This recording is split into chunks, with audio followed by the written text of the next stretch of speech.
এবং তাই আমি বলবো, আমার সব দুনিয়ার ডাক্তার হোক, সিনিয়র ডাক্তার হোক, সিস্টাররা হোক, কর্মচারীরা হোক, সবাইকে যে আপনারা দয়া করে সবাই কাজে জয়েন করুন, মানুষকে পরিষেবা দিন।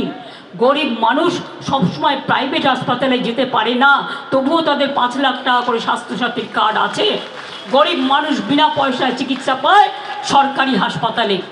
আর আপনারা তো স্বীকার করবেন, আপনাদের ডাক্তার করতে গেলে রাজ্য সরকারের কত টাকা খরচা হয়, আপনাদের ট্রেনিং দিতে হয়, আপনাদের শিক্ষিত করে গড়ে তুলতে হয়। আর আপনারা খুব ভালো কাজও করেন, সেই কাজটাকে আমরা সমর্থন করি। অনেক সময় আমি দেখেছি সিনিয়র ডাক্তাররা জুনিয়র ডাক্তারদের ওপর ডিপেন্ড করে। একটা ডাক্তারের থেকে একটা নার্সের ভূমিকা আরও বেশি আমি মনে করি। তার কারণ ডাক্তার প্রেসক্রিপশন করে ওষুধটা দিয়ে যায়, ওষুধটা কিন্তু নার্সকে টাইম টু টাইম খাওয়াতে হয়, স্যালাইনটা নার্সকে দিতে হয়, ইঞ্জেকশনটা নার্সকে দিতে হয়। সবারই ভূমিকা আছে। কেউ পরিষ্কার পরিচ্ছন্ন রাখে, কেউ অ্যাডমিনিস্ট্রেশন পরিচালনা করে, প্রিন্সিপাল পুরো কলেজের একাডেমিকটা দেখেন, এমএসভিপি মানে সুপার হসপিটাল দেখেন,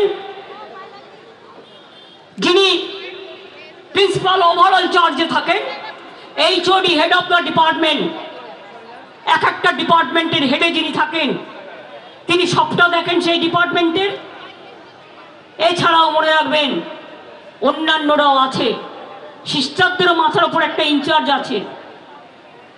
4র্থ শ্রেণীর কর্মচারী থেকে শুরু করে সবার জন্যই আলাদা আলাদা ব্যবস্থা আছে। এই অবস্থায় একটা হাসপাতালে রাতে ওই ঘটনা ঘটল কি করে? এটা তো আমার কাছে সবচেয়ে বড় প্রশ্ন। যেই করে থাকুক, বলুন তো মেয়েটা, আমি যতদূর শুনেছি, এটা আমার শোনা কথা, আই মে বি রং, যদি ইনভেস্টিগেশনে আমায় কেউ কারেক্ট করে দেয় আমি খুশি হব। আমি যেটুকু তদন্ত হয়েছিল তার থেকে শুনেছিলাম রাত্রির 1টা পর্যন্ত তারা একসাথে খাওয়া দাওয়া করেছিল, ততক্ষণ সে ভালো ছিল। তারপরে 2টোর পরে সে সম্ভবত ঘুমোতে গেছে। তার ঘুমন্তরকালীন একটা নার্স এসে তার কাছে একবার তাকে জাগিয়েছিল ওষুধের জন্য। তারপরে যদি মেয়েটি রাত্রি 3টে থেকে সকাল 9টা পর্যন্ত ডিউটিরত অবস্থায় যদি টেস্ট না পাওয়া যায়, আপনারা কেউ খবর নিলেন না? কেন খবর নিলেন না? এই 6-7 ঘন্টা ডিউটিতে যারা থাকে তাদের প্রতি ঘন্টায় ঘন্টায় পেশেন্ট কেমন আছে, কোনো রকম প্রবলেম আছে কি না তাদের দেখতে হয়। পুলিশের যেমন কোনো ছুটি নেই, ডাক্তারদেরও মনে রাখবেন অনেক কষ্ট করে কাজ করতে হয়। যেমন প্রেস মিডিয়ারও কোনো ছুটি নেই, ফায়ার ব্রিগেডেরও কোনো ছুটি নেই। এগুলো এসেন্সিয়াল সার্ভিস। কিন্তু এটা নিয়ে রাজনীতি করতে নামলেন বলে আমাদের নামতে হলো প্রতিবাদ করতে।